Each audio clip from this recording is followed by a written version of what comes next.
Can a simple color stop crime?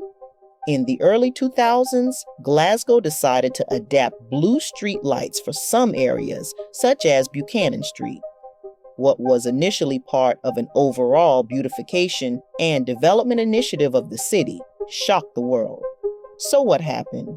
Well, the areas with blue streetlights had an unexpected and disproportionate decrease in criminal activity. Many attributed this to the simple change of color, and explanations were then frantically thrown around to explain how this happened. Other countries followed suit. Japan, for example, experimented with installing blue lights in various parts of the country.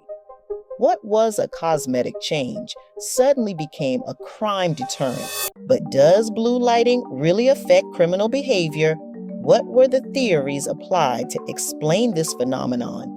And what are the other explanations that can cause the decrease in criminal activity? That's what I want to look at today. So, how does blue decrease crime? Well, there are plenty of explanations. The first, more optimistic idea is that blue light is literally calming you down. This theory is rooted in our deep-seated evolutionary relationship with light. Blue is the color of a clear sky and calm ocean, inherently linked to feelings of relaxation and positivity. Studies investigating post-stress recovery have concluded that exposure to blue light can accelerate the relaxation process. For instance, a 2017 study published in the journal PLOS1 by Minguion and others used biosignals like heart rate and brain activity on volunteers following a standardized stress test. Their objective data showed that the relaxation time under blue light decreased by approximately threefold, from 3.5 minutes to 1.1 minutes compared to white light. This effect is believed to be mediated by the light's ability to positively influence brain regions linked to emotion regulation. The light, therefore, is considered a direct biochemical nudge. If you're walking down the street in an agitated state, encountering that cool, soothing blue light is thought to chemically interrupt that negative mental spiral, bringing you back to a more balanced, positive mindset. The second theory is much more aggressive and flips the first one on its head. It says, blue light isn't about peace, but rather fear and authority.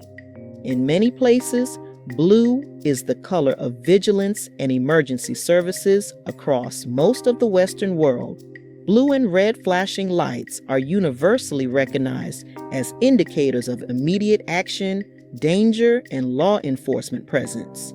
You see it on police car lights, and for decades, universities and public spaces have relied on those tall, highly visible blue light emergency phones. So, for a potential criminal, a street bathed in blue light might act as a permanent low-level symbolic warning. So, after all that speculation, after theorists tried to turn the blue light into either a transcendental mood setter or a silent authoritarian threat, here is the blindingly obvious, almost frustratingly simple truth. The blue light theory works, but it has almost nothing to do with the color blue itself.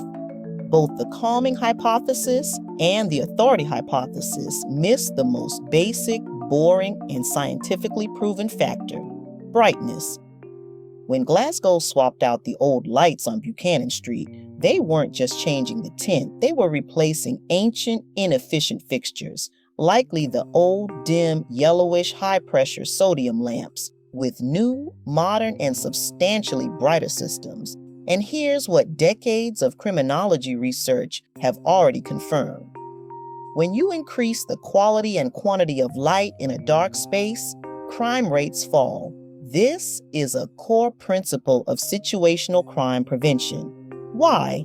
Because criminals rely on the cover of darkness. If you flood an area with brighter, clearer light, you do two things. One, you increase detection risk.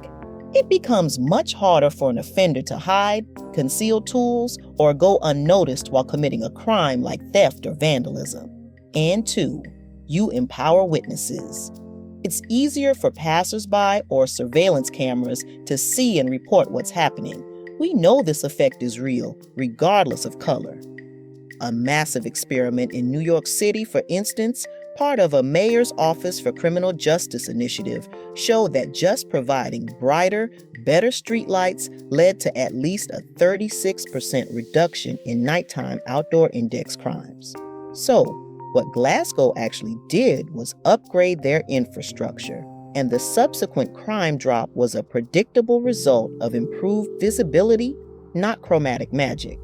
The Glasgow blue light story remains a compelling illustration of human psychology and the media's hunger for a good story.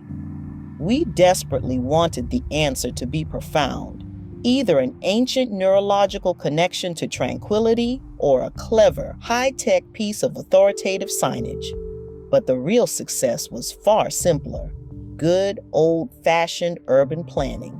The city invested in better, brighter infrastructure, yielding a sustained reduction in crime. The color blue simply provided the necessary psychological smokescreen, grabbing the attention of everyone, from criminals to reporters, and maximizing the initial impact of the lighting upgrade.